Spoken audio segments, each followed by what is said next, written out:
Hey, People Centric leaders. We are so excited to, okay, maybe I'm not. Wait a second. Maybe I'm not excited to be here.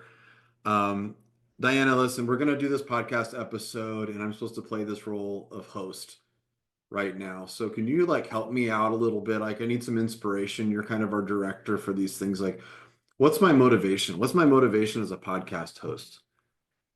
Well, a paycheck. We pay you to do it, so just freaking do it. Just shut up That and do it? motivating enough? Wow, that's inspiring. Thank That's, you. that's I'm really very inspiring. inspirational with my dollars. You write me a check every other week and you sign it, or a note every other week and you sign it, and it's a check. And that's my thank you note to you. Is that what, okay? Every time. Did you need more than that? Yeah, I'm just looking for like an inspiration. Stephanie, I know you're here with us here too. So I mean, you get this. Like what's our inspiration for doing this? What's our motivation for being on this podcast? What are we doing? I do it for the fame, frankly. Yeah. That was a really sarcastic joke if you aren't watching on YouTube. But yeah, I mean, yeah, the fame and the glitz and the glamour of podcasting and doing consulting work. Just kidding. But changing lives, is that like the good like world peace-esque Maybe, but why did you say it like that? You said it like, you didn't You just say said like it. changing. I like that we're changing lives. You're like changing lives. You said it as sarcastically as you Mhm. said being famous, so I'm very confused. Mhm. I mean, can't I have both, Diana? Can't I be famous for the lives that I've changed? Isn't that what Mother Teresa did? Yes, we're the motivation is Mother Teresa. That's what I just heard. We need to be like her. Yeah, Mother Teresa was always in it for the screen time. That's what she is known for. Definitely. Definitely on the book deals. The thumbs ups, the likes, the all the motivation stuff on here. Yeah. So, well, this was just our clever way, listeners, of starting this episode because that's our topic for today. Is what's my motivation? You all get to work very hard every day. Hopefully, some of you work hard every day. We know all of you listen to this podcast because that's what makes Stephanie famous. That's why whenever you just go see her out on the street and just say hi to her, also remember Stephanie's a real person. She's got her own life. So like if you see her and she looks really busy, like just be respectful when you approach her in public to get her your autograph. She's always got her 8x10 glossies. Happy to sign that with the People Centric podcast listeners out there, but just be respectful. I don't even know how to respond to this. Of yeah, I mean, if you do see me, say hi. I don't have glossies for you to sign. That feels a little weird, but maybe Don carries his. I carry no. I thought you were asking if I carry glossies of you that I would sign. I'm like, that would be weird. Yeah, clearly you If want That'd stuff. be anyone super weird. approaches us because we're famous from this podcast, I will literally laugh out loud in their face. Like, are you kidding me?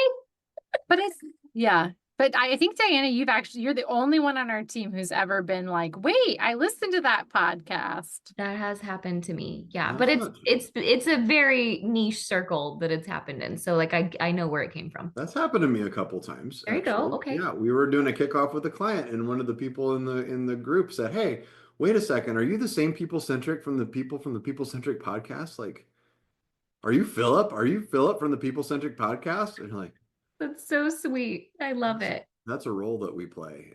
It's not a role that we play. We actually show up and we are ourselves. Like you're getting us as characters. I've had people who have commented and listened to the podcast say like, we like the different characters you guys play. You guys are pretty clever about that. And it's like, oh, there's no characters.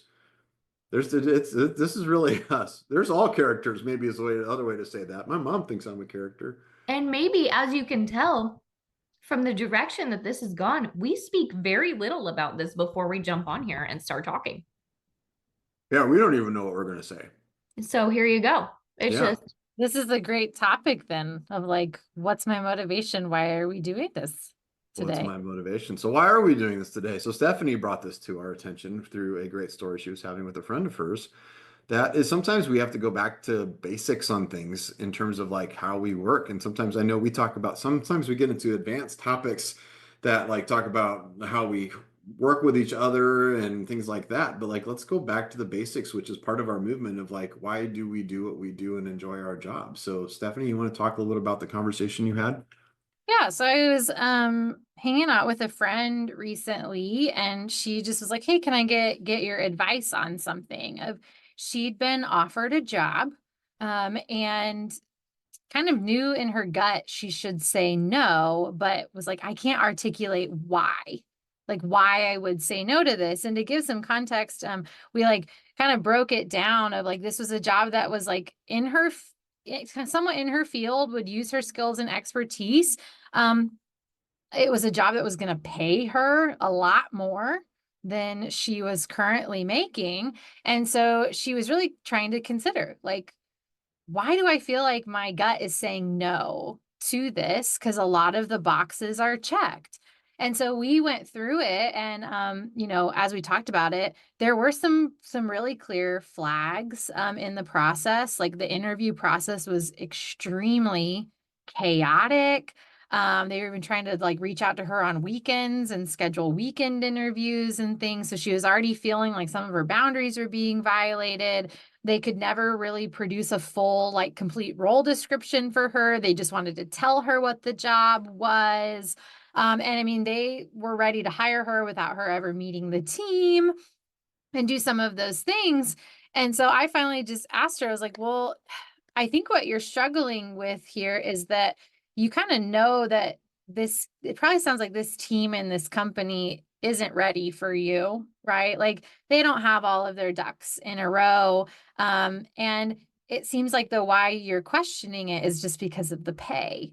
And what I know about you as a human being is you're not really money motivated. Like I've never known you to make decisions purely based on financial benefit or gain. And I was like, I think you're more like achievement focused. And she was like, oh, I've never really thought about my role or my job that way of like the kind of the why I would do this and what's my motivation. And I had shared with her in the past that like one of my greatest motivators at work is challenging work. And so then we just started talking about like, well, Stephanie, how did you discover that for yourself, and helping her figure out what her motivation is, which I think we landed on, by the way. It's like she is a go-getter achiever, and she wants to feel like she is moving the ball forward in what she's doing and that she's making big contributions for the team. And so, helping her see like that might be hard for you to do in this job because they don't even know what game they're playing, right? So that's why I brought this to our team. I just thought it was such an interesting conversation and question of like, why do you work? Why do you do the job that you do? And what is the motivator behind that? And that understanding your motivations can help you in your career. It can help you in your team, or Diana, I'll ping it to you. I know like you've had friends ask some of these questions to you before as well, and had conversations about like, what should you be looking for, and what do you need from your career right now? Yeah, I love the conversation around it, and I think it is fascinating to think about what actually motivates you. And I love that if your friend had asked me this question, I would have had a different answer. So I think it's so cool that we were able to get to like similar things in a different way. I've had friends ask me this, and my general answer is like, well, are you learning or are you earning? And I think in a job, you should be doing one or the other. Hopefully both, right? If you can get both, that's the dream. But I kind of think that you should be doing one or the other. And then Don also adds burning. Like you need to be really passionate about it, right? Yeah, and it rhymes too. It does So that rhyme. was a big part of that. Yeah. Well, and what I would say is like, even hearing you say that, Diana, you're either learning or you're earning, I have an immediate response, like reaction to that, which tells me which one is more important to me. Yep. I think, oh my gosh, okay, if it is truly a this or that, learning or earning, then my immediate thought is, I don't know if I could ever just do the job for the money and not feel like I'm learning or growing and those things. So even that points me toward my motivation again, which I've honed over the years, is actually not just learning, but like challenging work. I like to challenge myself to do new things and try new things and learn new things. I need that variety in my life and work. And so it's interesting hearing you say that. I bet there's some other people who hear that and have like an immediate kind of reaction to it. And I will say that I know that one of my motivators is money. So I am motivated by money, which a lot of people will be like, ew, gross. But I am. I hate it. It does feel yucky, but like that is a motivator for me. I will work more and work harder if I am dangled more and more money. It's just a fact. Well, and Um, one of your strengths, Diana, I believe, is significance, right? If you it do a is, yeah, which is StrengthsFinder assessment, also a terrible strength. that you're so Oh, super no. judgmental. Sorry to all the people who are listening who have the significant strength also. It feels gross when you read it. You're like, oh, I hate that this is me, but it's me. It just is. Yeah. And so I do like the strength where I am seen as a valuable asset to a team or an organization or whatever. So, and I think part of the way that organizations show that you are valuable is by paying you a lot. So I think all of that is tied together in my personality for sure. Yeah, and I think that you tie the value to the output of it, which money is a pure measure of that in a lot Yeah. of ways. I say pure measure in business. I mean, it's an unforgiving measurement in business. I've heard lots of people. I've had lots of discussions, especially with really small business owners, but not the business owners themselves are small, but their businesses are small, about their, just to clarify, sorry, we might we may edit that one out. I don't know. We'll let them decide on that one. But this idea with a lot of small business owners, the idea that, oh, my business is super successful because the thing that we're doing is working, but then they're not making any money doing it. I remembered a business that came to an event, this is a few years ago, and they presented that they were super excited. They were making everything there was a manufacturer, and the product that they were making, everybody loved it. And they had two things that they were absolutely stuck on. Is they said, number one, we're going to make the product in America, and number two, we're going to sell it at a reasonable price. And the two things, they showed the price of making it in America with the price that they were selling it, and it was going to lose money. Like there was no way they were going to make money. Like just the math didn't work at all. And they're like, but we're going to be wildly successful because we're going to do those two things. And they were wildly successful right up until they shut down. So I mean, money, you're right. Money is brutal in terms of motivation. It's a reality check that's out there. But And I think lots of people have multiple different motivators, right? My motivation isn't solely money. It is one of the ways I am motivated. I think the other way I'm motivated is by saying, okay, yes, I know that I am learning. I know that I am elevating in some way, whether that's elevating the organization, elevating others, elevating myself. I think just the word elevation is sort of a motivation for me. So yeah, I don't think any one person is motivated by one thing solely. I think we are all varied patchworks of traits, and I think some of those traits collide in weird ways when you're trying to figure out what is important to me and why am I here. Yeah, and I agree with that completely. And I think if we're all honest with ourselves, everyone is motivated by money to an extent, right? Like we don't work for free, right? I think there are very few people who are able just to like do what they love and the work that they love completely for free. And so I think there is an aspect of this motivation that, as we talk about this, for some of you listening, it might be like, hey, money has to be my greatest motivation right now because of what's going on in my life, but I also know there's these other things that are meaningful to me and important. Like I'll be honest too, like money is not my biggest motivation, but it is. Like if someone offered me to do, oh my gosh, this amazing thing I'd be passionate about, but then they're not really willing to pay me what I'm worth for it, then I might decide not to do that, right? So there is a piece of this where you're right, Diana, like there's layers to this. We're not all just one note. yeah, it's an interesting topic. It's one of the topics that when I first got into this, I recognized the importance of this piece. And if we're going to start a movement to help everybody to understand that they are worthy of something greater, they have to define what greater means, what motivates you at work, what gets you excited. And early on in that practice, I had the opportunity to meet a professor who is one of the leading researchers in motivation, Dr. Chantal Levesque, and I think she's at Purdue University. I've lost touch with her now, but she was at Missouri State University at the time. And she studies what's called self-determination theory, which is this idea of what motivates us at not just at work, but in life. What gets us to do things? And it turns out like there's two different sides of motivation, and then we can dig into one of them. There's intrinsic motivation and there's extrinsic motivation, right? Intrinsic motivation is something that happens inside of you that motivates you. It gets you excited. It's really the core of what gets you to do something. Extrinsic motivation comes from the outside. So it's I can get you to do something either through a reward or a fear of a punishment to do something. It turns out those two things can get you to do something, but they have very different impacts on how they get you to do it. So like I could go up to somebody and I could pull out a gun and hold it on them and say, hey, give me your wallet. And I can motivate them to give me their wallet. The problem is, as soon as that motivation is taken away, meaning the gun is put away, if I put the gun down and then take their money, they're going to take the gun and they're going to take their money back and then they're going to rob me of my money back, right? So not only is it going to backfire, it's almost like I use the example a lot of times, like those of us who survive on caffeine in the mornings, we know that one of the challenges is once you depend on caffeine to get you boosted in the morning, you have to keep it going. Otherwise, there's a crash that happens, right? So you have to figure it doesn't last very long. It's a short-term motivation. It's really powerful in the moment. It's like taking that job. Everybody's got a number that if somebody called you and said, hey, I'm going to offer you $2.3 billion a year to do this job, somebody's going to be like, yeah, I don't care what the job is. I'll do it. Whatever that is. Tell me what it is and I'll do it. The other one is the intrinsic motivation. And those are things that motivate us internally.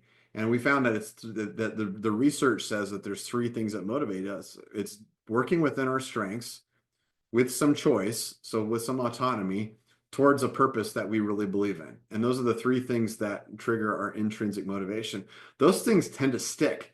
Like if somebody's intrinsic motivation is triggered, we tend to stick longer. What's tricky about those things is like Diana, like you said, you're motivated by money. I think it's an intrinsic motivation for you, not an extrinsic motivation. Am I wrong? Say more. What do you mean? So like when you say you're motivated by money, I don't think you're like Scrooge McDuck at home, like just swimming in your money, swimming in your coin pile, just going like more and more and more of this. I Right. think for you, like the money is a symbol of something bigger, of success, of impact, of something like That's that. correct. Yeah, for sure. And guys, we could have a whole therapy session about where all of that comes from. But if we're really talking about, is that a motivator for me? Yes. Is it my only motivator? No. And am I at People Centric because they pay me $1 billion a year? No. Like I've even been offered more money to go other places and do other things. But the thing is, I feel like I'm getting good my other intrinsic values are being scratched here. So I stay because of the other things and I get paid pretty well. Like it's a combination of the stuff. So, but yes, I do think when you say, Diana, are you motivated by money? It is the answer is yes, but it is not because of the dollars themselves. So you're right about that. Yeah, so I like the way to think about this. I think Dr. Levesque said it this way. She said, everybody's motivated the same way differently, which means it's within your strengths, within your autonomy, within your purpose, but we have different strengths. We make different decisions and might have a different purpose. So the question is like, how can you discover your motivation? So this is something that we run into a lot. It sounds like initially at this topic, we're talking to like new people in business, like people are just starting in the workforce, like they're just getting started. You would think that's what we would be talking about. But we know lots of executives, lots of business owners, lots of C-suite people, CEOs who have lost sight of what that intrinsic motivation is. They've lost sight of that and they've lost track of it, and it's just slowly a drag. And you're right, you can get somebody to do something with an extrinsic motivation. If you're making $1 billion a year, you're probably not going to put that job. It's going to be really hard for you to put that job down. The motivation, it's going to be hard to put that down, but you're still going to feel that. There's still going to be a drag. So the question is like, how can you explore or rediscover your own motivation? What gets you excited about work? And then maybe how can you trigger that motivation, the things that would keep you motivated? I think one thing that was helpful to me personally, like uncovering this for myself and creating some language about it, was like I kind of started like journaling a little bit. Like when I had a really great day at work, what happened? Like what were some of the tasks that I worked on? Who did I get to work with? Why were we doing those things? Like, where was I? Like writing that down. And then also writing down if I had a really bad day at work, what happened?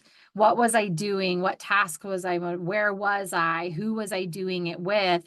And just starting to compare those lists. And I could start seeing, okay, these things seem kind of like more in the motivating category. And then these things seem like more in the demotivating category that I also started kind of creating a list of these are the things that if this was true, it wouldn't matter how much money you were willing to pay me. I would suffer in that job because these things are so demotivating to me. And so one thing I noticed, you heard me use the word variety earlier, variety is motivating to me.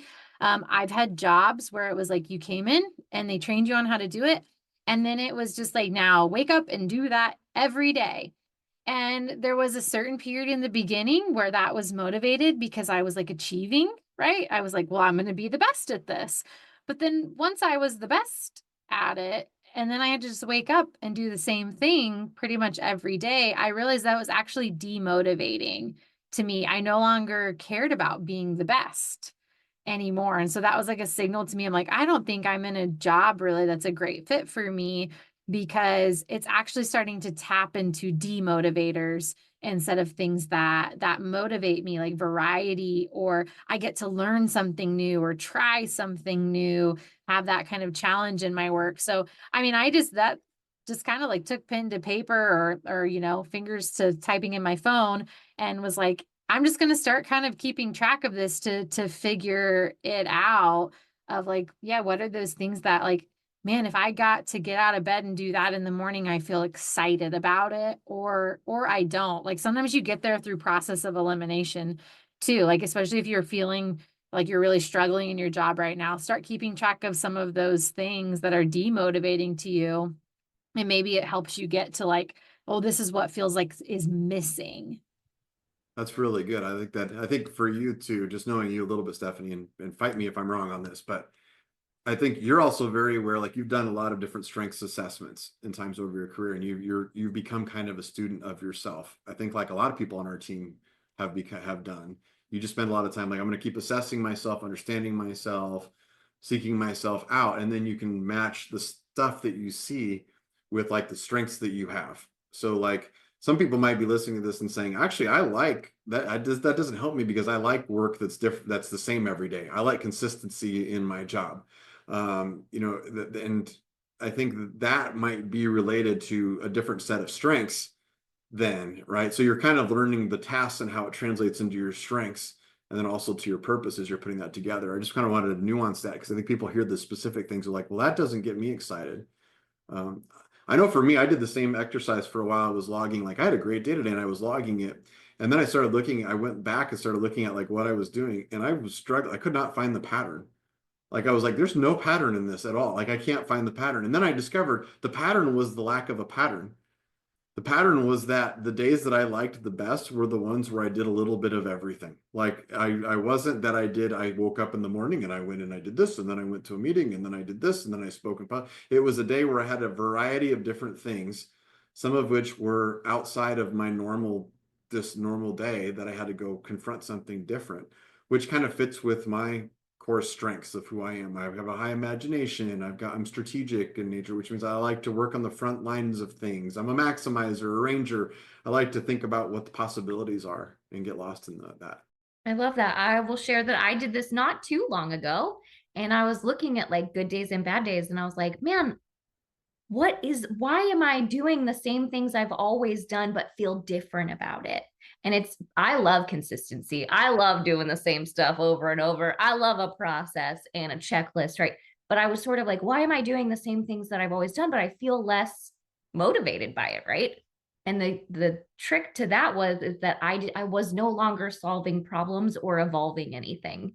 And I was oh, I feel stuck because one of my motivation is elevating the things around me.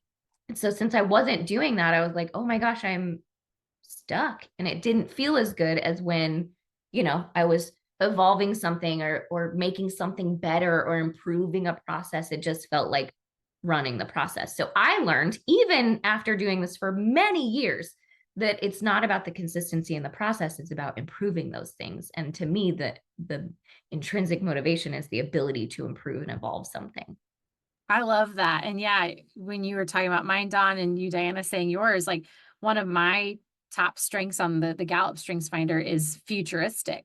Like that is consistently my top strength. I've taken the assessment multiple times. It's always in my top 5, and it's usually my top strength.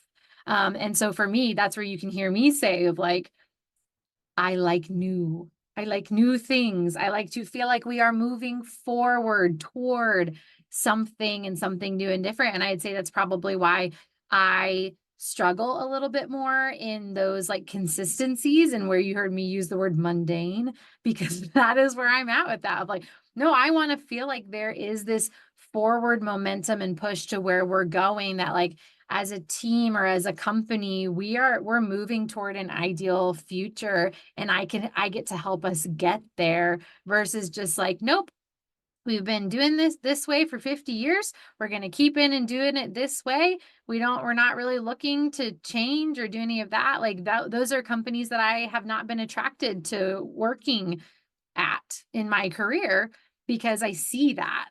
And now I have language to say, okay, yeah, that's probably where like my futuristic and strategic strengths would struggle here, right? Because they're not really looking to change anything. They're looking at the future and saying, yep, we're just going to keep everything the same going there. So yeah. And by the way, and Don, you mentioned this a little bit of like, yeah, we've all taken lots of different assessments. I think we've probably all taken like most personality assessments at this point in our lives as consultants. And then somebody will send us a new one and we take that one. But if you need like help coming up with some of this, or you're wondering like where we got some of this language, the Gallup Strength Finder assessment is really helpful for that, because it is very specific and very unique. And they've got, is it 28 or something different strengths? I think it's 32. Is it 32 now? Okay. Yeah. So it's very deep. I will say like we don't believe that Gallup Strengths Finder is the answer for every like a personality assessment.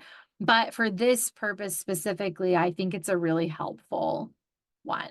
34. I apologize. I looked it up. There's 34. Sorry, Gallup. They're adding strengths as we go through. Yeah. So let's say you're listening to this, and whether you're an executive and you're like, man, I feel like I've lost my mojo and I'm trying to get it back, or you're a frontline employee, maybe you're new in your career and you're like, okay, I got into college and I studied this thing because I thought I would really like it. Now I'm struggling to find the like in what it is I'm doing. What can you do then to take this information? So let's say you start to log your day and you realize, well, I'm more motivated by the impact I make, or the money I make, or the changes I make, or the consistency I make. What can you then do with that? What do you do with that information to start to improve your own job? Does that mean you have to go find a new job if your current job isn't filling your tank? What does that look like? I mean, maybe, but I wouldn't say that's the initial thing. Like I must burn it to the ground immediately, right? I think if you are feeling like your position or your job or your role isn't fulfilling that motivation, the first thing you can do is talk to people about it. Talk to your leaders about it. Talk to your organization about it. Talk to your coworkers about it. And just sort of, I would not start the conversation of like, I'm not feeling motivated. I was going to ask that question next time, because I was like, boy, I could hear some conversations that would be headed the wrong way. Don't do that. Don't go there. I don't feel like you're motivating me very well at work, and I've been thinking about that, and I really want to challenge you to make my job better. You need to motivate me better. No, don't do that. But I think that a good conversation is, hey, here is what I have been thinking about. Here's what I've learned about myself. I like X, Y, and Z. Is there any way I can do more of that in this job to help me feel more fulfilled in my position? And man, if a employee came to me and said that, there is no way that I would be like, nope, absolutely not. Good luck, Sonny. I think just nope. I think, there are challenges to that, and every leader will see some challenges to making things adjust for that. But yeah, I think I would absolutely be open to helping that employee feel more motivated through the things that they have learned and the things that they need. Especially if the person put it into context for something that the organization also needs. Totally. So if, as you're watching for yourself, think about what does the company also need? Not just what you think they need, but what they think they need. Like, what are they really leaning into? I know when I was at 3M, I was really, the itch that wasn't getting scratched for me was the creativity side of like, let's come up with a new process or new thing. And what I noted was that 3M was getting frustrated about some of the waste in engineering and how slow the engineering process went and things like that. And I thought, man, there's a lot of process improvement that could be made here, and that would be a lot of fun to work on that. And so I started off, I didn't go to my bosses and say like, I have an itch that needs to be scratched. I'd like to work over here. My question was, I think that I have some skill sets where I think I could work with some other people to try to find ways to improve that process. Would that be beneficial to the company? And just started to kind of throw that out there. And it turned out there were some others that were feeling the same way. And I did end up on a team that worked on something. And it was probably the most rewarding thing I got to work on while I was at 3M, was improving this overall process. It ended up saving the company a lot of money. Didn't see much of that money, but got to have it. I did get a golf club for the project. That was fun. Yeah, I still have the golf club. It's a 5 wood. It's fine. But that wasn't the motivation. But the idea of like putting it into context for where the business is, right? If you just show up and just put it into context for yourself, it's going to be hard for your manager just to lean into that. But if you can put it into context for the company, then you can figure out what you can do next. Yeah. Any other tips on how to how to find your motivation and actually live it? Yeah, I mean, I would even say if, like, let's say you're still not quite sure what your motivation is, but you can feel that maybe like you're not quite aligned with your job. I think you can even take the other approach of like go to your boss or manager and just say like, hey, like, what are some things that like if I learned or I grew would be like beneficial in my role and like great for the company and would be helpful? And then like hear what that list is and what those things are. And when you hear those like those things of like here's what you could learn, or yeah, if you developed this skill or got this certification or were willing to like do a little extra study and learn these things, does that feel exciting to you in that moment? Or do you hear those things and you're like, that's still not quite it, right? Like that might even help you understand like, okay, yeah, am I somewhere where I can maybe experience a little bit of this evolution or find my mojo again? Or do I need to keep digging on the personal side? And then, like Diana and Don were saying, bring that back to my leader and say, hey, these are the things that I'm really personally interested in. Do you see where these could match? And I also will say in fairness, it just sometimes you're probably not going to find a 100% fit here. Like it's pretty rare for, I think, somebody to have a job that checks 100% of all of their motivation boxes. Now, like Diana was saying, I think it should check quite a few, right? And we believe you're worthy of a job that you feel motivated by and you feel passionate about, and hopefully they're willing to pay you well to do that. But just also understanding like there may just be some personal interests and things that you have that are really motivating to you that might be related to like your community or social justice or faith or some of those things that your employer is just not going to be able to check off. And so then it's finding out like what are those things outside of work that I do that check those boxes for me. And I'll also add, I love that. I don't think that every job will hit every motivation 100%, and also not 100% of the time. So, like, I think there are moments in a career where it's like, oh, we're just slogging through this thing, or I have this project that's sucking my soul, or whatever. And in those moments, I think you have to remember this is just at a time and a place, and this too shall pass. And in the past and in the future, it has checked more of these boxes, and I feel like it's going to continue to check more of these boxes. I just have to like get through this thing that we're doing, or this period that we're having, or this project that is awful for me. And I think in those moments you have to remember the past and be hopeful for the future, and just know that like this isn't forever. But if it is one of those times where you're like, this is a forever moment, then you can reconsider some things. Right. Yeah. It's good to do a little like perspective check of like a bad day does not make a bad life, right? I've heard that phrase before, and I'm like, that's a good reminder sometimes. Like a bad day doesn't make a bad life, or a bad week doesn't make a bad job. But to Diana's point, like if it's like you're having to say that to yourself like every week and it's been happening for a while, then well, then maybe it's time to look at making a shift. And that could be to a different role in your company or outside of your company altogether. But yeah, there's definitely going to be moments where like nobody feels like 100% on all of those things all of the time. There are just some days where you're like, oh, I gotta come in and make the pile of to-dos smaller today. Like I have to knock these things out. I like that we're setting the bar where it's not perfect, right? And I think I'll warn you too, one of the things I've learned is the younger that you are, the shorter time frame you have in terms of being intolerant. So you just are like, we're not talking about a few weeks. You're like, so what, 5 weeks of being uncomfortable with my job and I should go find something different? Like, no. Like longer than that. And then if you're older, you tend to have a lot longer time frame of like, well, I'll give it another 5 or 6 years of this to see that. And sometimes that's too long, and sometimes the other one's too short. So I mean, you have to kind of think about like, are you ever going to get it? Or like, are you going to find a spot? So that I think that should go into that decision as well. And then there is really just a lot of value. And I think back to Mr. Sargent's English class in seventh grade that I had where we had to diagram sentences.